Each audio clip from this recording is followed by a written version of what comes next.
September 1873. America is collapsing. Banks are failing. Grown men are crying in the streets. Fortunes built over generations are vanishing overnight. And in a small Montana bank, a dying banker is laughing at a young cowboy.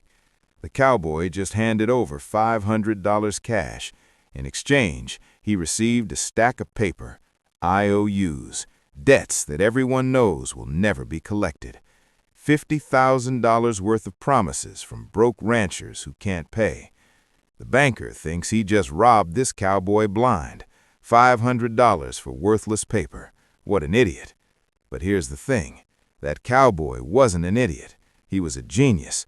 And within 4 years, that stack of worthless paper would make him the richest man in Montana. His name was Tom Webster, and what he knew would change everything. To understand what Tom did, you need to understand what was happening in America. The Panic of 1873 was one of the worst financial disasters in American history. It started with a big bank in New York called J. Cook & Company. They had invested everything in railroad construction. When the railroads couldn't pay, the bank collapsed. Then another bank fell. Then another. Within weeks, the entire American financial system was in free fall.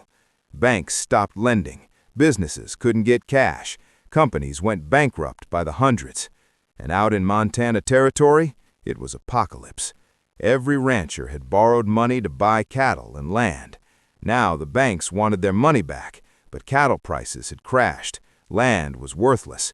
Nobody was buying anything. Ranchers who had been wealthy 6 months ago were now completely broke. They owed money they could never repay. The banks knew this, so when one particular Montana bank started failing, the banker did something desperate. He sold all the bad debt.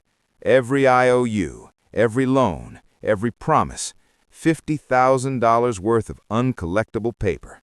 He sold it for 1 cent on the dollar, $500 for the whole pile. He figured he was lucky to get anything at all. Those ranchers were finished. That debt was garbage. At least, that's what everyone thought. Tom Webster wasn't a banker. He wasn't a businessman. He was a surveyor. And 3 years earlier, he had worked for the Northern Pacific Railway. His job was simple. Walk the land, map the terrain, figure out where the railroad tracks should go. Tom spent months crossing Montana Territory with his equipment. He mapped every hill, every valley, every river crossing. And when the job was done, he knew something that almost nobody else knew. He knew exactly where the railroad was coming. Not guesses, not rumors, exact locations, the specific route the tracks would follow. Now, here's where Tom's genius kicks in. When he bought that stack of bad debt, he wasn't buying random IOUs. He was buying very specific ones. See, 15 of those ranchers who owed money, their land sat directly in the path of the coming railroad. Right now, that land was worthless, drought-stricken, cattle dead, no buyers.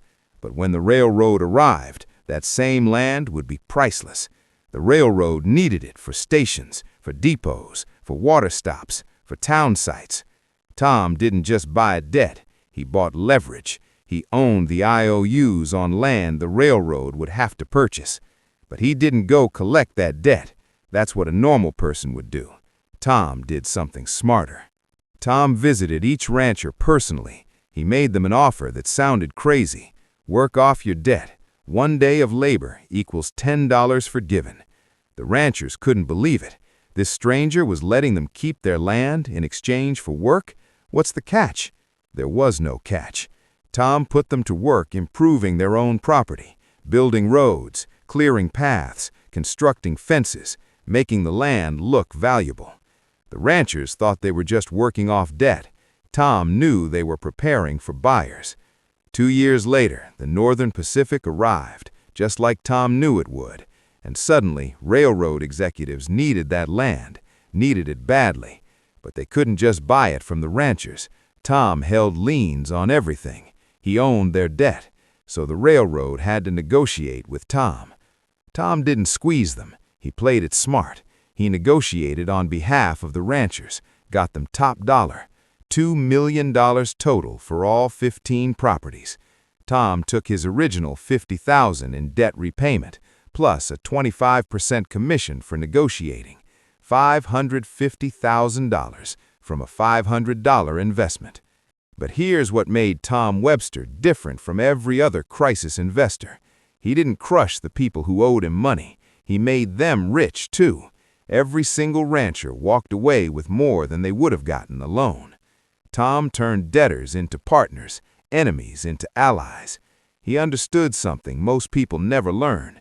In a crisis, the real money isn't in exploiting desperate people. It's in solving their problems while solving your own. So here's my question for you.